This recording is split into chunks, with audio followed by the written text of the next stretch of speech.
से वैसा डरते हैं जैसे लाल कपड़े को देख के सांड भागता है। राहुल जी का कार्यक्रम है, छात्रों के बीच में जा रहे हैं, नौजवानों के बीच में जा रहे हैं, तो इस सरकार को कहीं न कहीं डर समाहित हो गया है सरकार में। दलित आदिवासियों का फंड को शिक्षा, स्वास्थ्य, रोजगार पर खर्चा करना चाहिए सरकार को। अब सारी कंपनियों को, जो सरकारी कंपनियां थी, उनको आप प्राइवेट करते जा रहे हैं। रेलवे में आपने प्राइवेट कंपनियों को एंट्री दे दी। जी नमस्कार, मैं चितरंजन कुमार और आप देख रहे हैं सीतयोग न्यूज। देखिए, बिहार में चुनाव की घोषणा तो नहीं हुई है, लेकिन सभी पार्टी अब तैयारी में जुट गई है।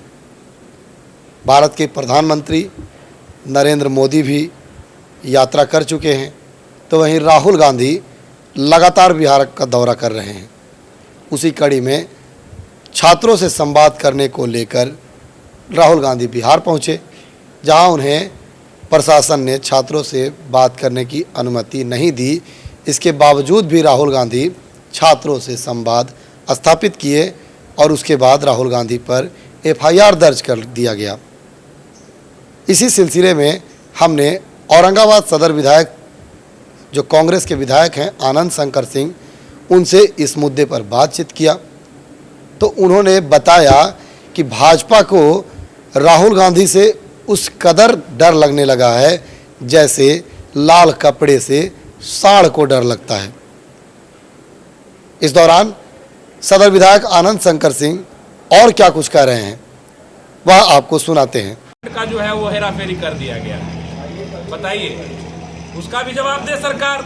दलित आदिवासियों का फंड को शिक्षा, स्वास्थ्य, रोजगार पर खर्चा करना चाहिए सरकार को, तो अन्यत्र खर्चा कर रही है। तो इस सब का जवाब सरकार को देना चाहिए। रोजी रोजगार देना चाहिए। लोग शिक्षित होंगे।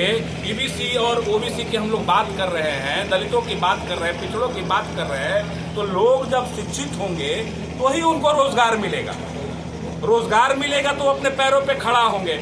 आज क्या स्थिति है, आप सारी कंपनियों को, जो सरकारी कंपनियां थी, उनको आप प्राइवेट करते जा रहे हैं। सारे एयरपोर्ट्स को प्राइवेट करके अदानी, अंबानी को सौंपने का काम कर रहे हैं आप। तो ये तो जैसे ही कंपनियां प्राइवेट, सारी कंपनियां प्राइवेट होंगी तो रोजगार का अवसर घटेगा। रेलवे में आपने प्राइवेट कंपनियों को एंट्री दे दी, तो वहां भी रोजगार का अवसर आपने घटाया। रेलवे, सेना, यही तो थे सरकारी उपक्रम जहां पर ज्यादा से ज्यादा भर्तियां होती थी।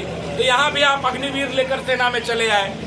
तो कहानी यह है कि सब जगह आप लोगों को छलने का काम कर रहे हैं। वैसे बच्चों को छलने का काम कर रहे हैं जो गरीब हैं, पिछड़े हैं, उनके पास, उनको रोजी रोजगार के लिए, नौकरी के लिए सेना, रेलवे, ये सभी उपलब्ध था, वहां भी आप प्राइवेटाइजेशन करते जा रहे हैं। तो कहीं ना कहीं इसकी मार तो हम लोगों को झेलनी पड़ती है। गरीबों को झेलना पड़ता है, पिछड़ों को झेलना पड़ता है, दलितों को झेलना पड़ता है। ये तो सरकार शुरू से ही उस एजेंडे में काम कर रही है। 2 करोड़ रोजगार देने की बात की, बताइए कितना रोजगार मिला।